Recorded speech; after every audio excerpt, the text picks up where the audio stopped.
La nuit tombe sur le stade de Tira. Dans la galerie, les supporters prient Allah et le dieu du football pour que le succès du club de Tira continue. L'équipe mène actuellement la Ligue Aleph.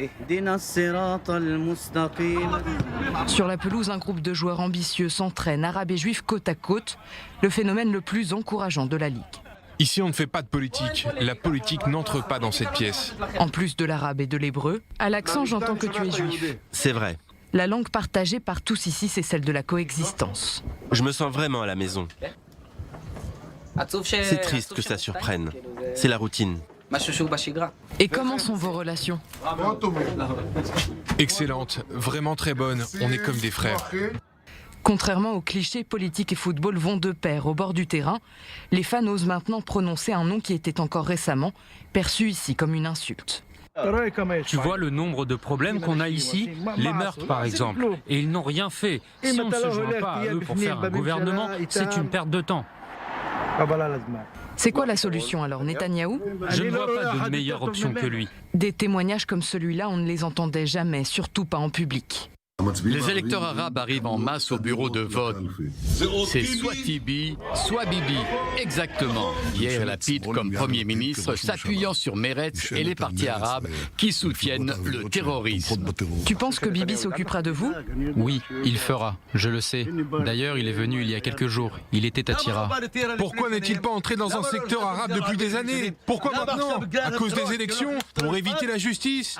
Arrête tes bêtises. C'est quoi ça? Le Likoud au pouvoir ces dernières années, le gouvernement a en effet pris des décisions en faveur de la communauté arabe israélienne.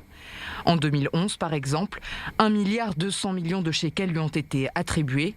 En 2015, 15 milliards ont été promis. L'année suivante, 1,6 milliard supplémentaires. Et ces jours-ci, le gouvernement prépare un projet de loi pour faire chuter la criminalité.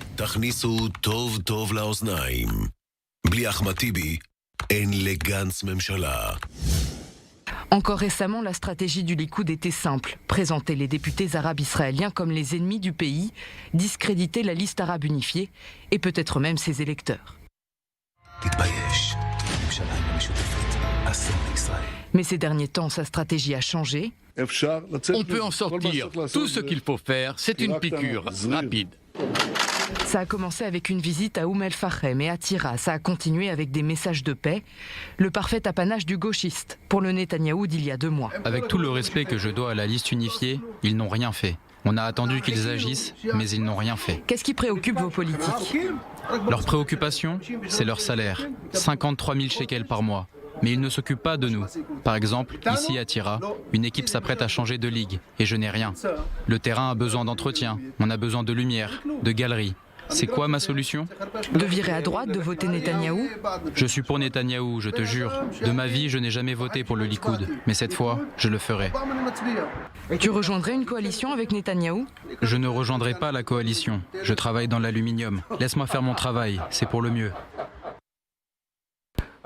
Salut, comment ça va? Le jour suivant, quand on est revenu à Tira, nous avons croisé des visages familiers. L'entraîneur est là. Personne ne votera Bibi, ne vous inquiétez pas.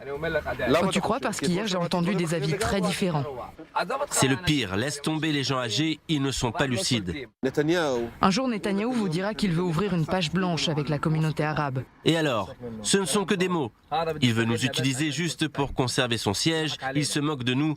Ce sont des mots vides pour les élections. Après les élections, il nous laissera tomber. Je parle avec des Arabes de Tira et j'entends que Netanyahou est irremplaçable. Moi je vote pour lui, je le dis la tête froide. Je vote pour lui et toute ma famille aussi. Pourquoi? Parce que il a changé. Menteur, tu ne vas pas voter, tu es un menteur. Tu penses que comme citoyen arabe, tu intéresses le gouvernement israélien? Oui, pourquoi pas? Je reçois des allocations, j'ai tout, je ne manque de rien. Quelqu'un comme toi dans les territoires, que recevrait-il? Rien du tout, j'aurais été à la rue. Netanyahou s'appuie sur 2 arguments. Le premier, ce sont les vaccins qui viennent d'arriver. Et ici, nous avons compris que le nombre de vaccinés ne fait que grimper. C'était évident pour toi de venir ici, de te faire vacciner? Oui, bien sûr, depuis qu'ils nous ont dit qu'il y avait des vaccins. Je remercie Netanyahou de nous avoir amené ces médicaments. Il nous protège avec ces vaccins. Tu vas peut-être voter pour lui? Qui sait? Peut-être. Vraiment? Bah oui, pourquoi pas? Peut-être. Ils sont tous pareils, non? Avant les élections, après les élections, on dit des choses, mais on ne fait rien. Le second argument sur lequel compte Netanyahou, et il en est particulièrement fier, ce sont les accords de paix conclus dernièrement avec 4 pays arabes. Les Arabes ne se pressent plus vers les urnes mais vers Dubaï. Pour l'instant, oui, ils se ruent vers Dubaï, ça je peux vous le dire. À Taïbé, comme partout ailleurs dans la communauté arabe, ils ont immédiatement ressenti les effets de ces accords. De futurs clients ont investi en un instant les agences de voyage. Est-il possible que ces accords aient modifié la vision qu'ont les gens ici de Netanyahou ?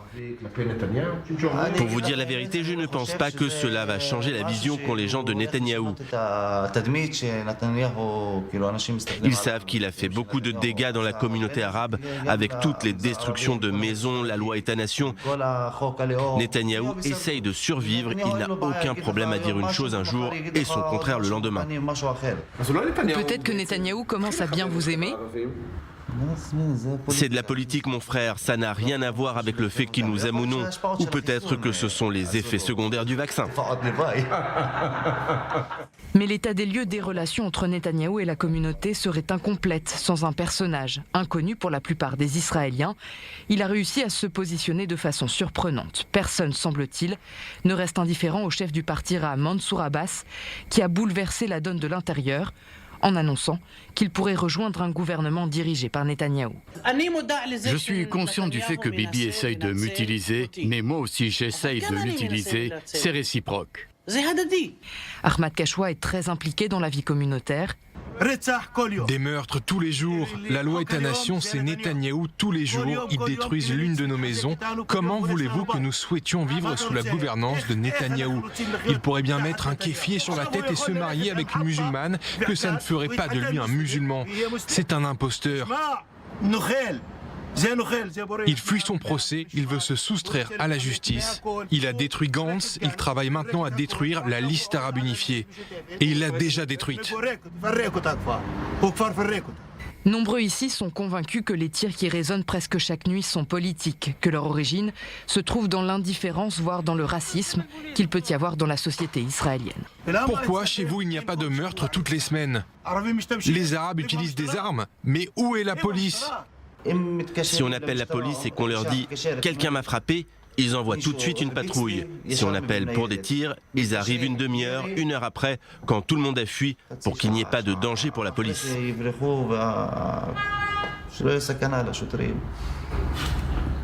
Et c'est justement maintenant que le Premier ministre essaie de mettre en place un projet de loi pour enrayer la violence. J'ai besoin de votre coopération. Il est clair pour tout le monde que le Likoud tente d'exploiter à son avantage les divisions au sein de la liste arabe unifiée, pour faire chuter le taux de participation des Arabes israéliens et porter un nouveau coup au bloc de centre-gauche déjà affaibli.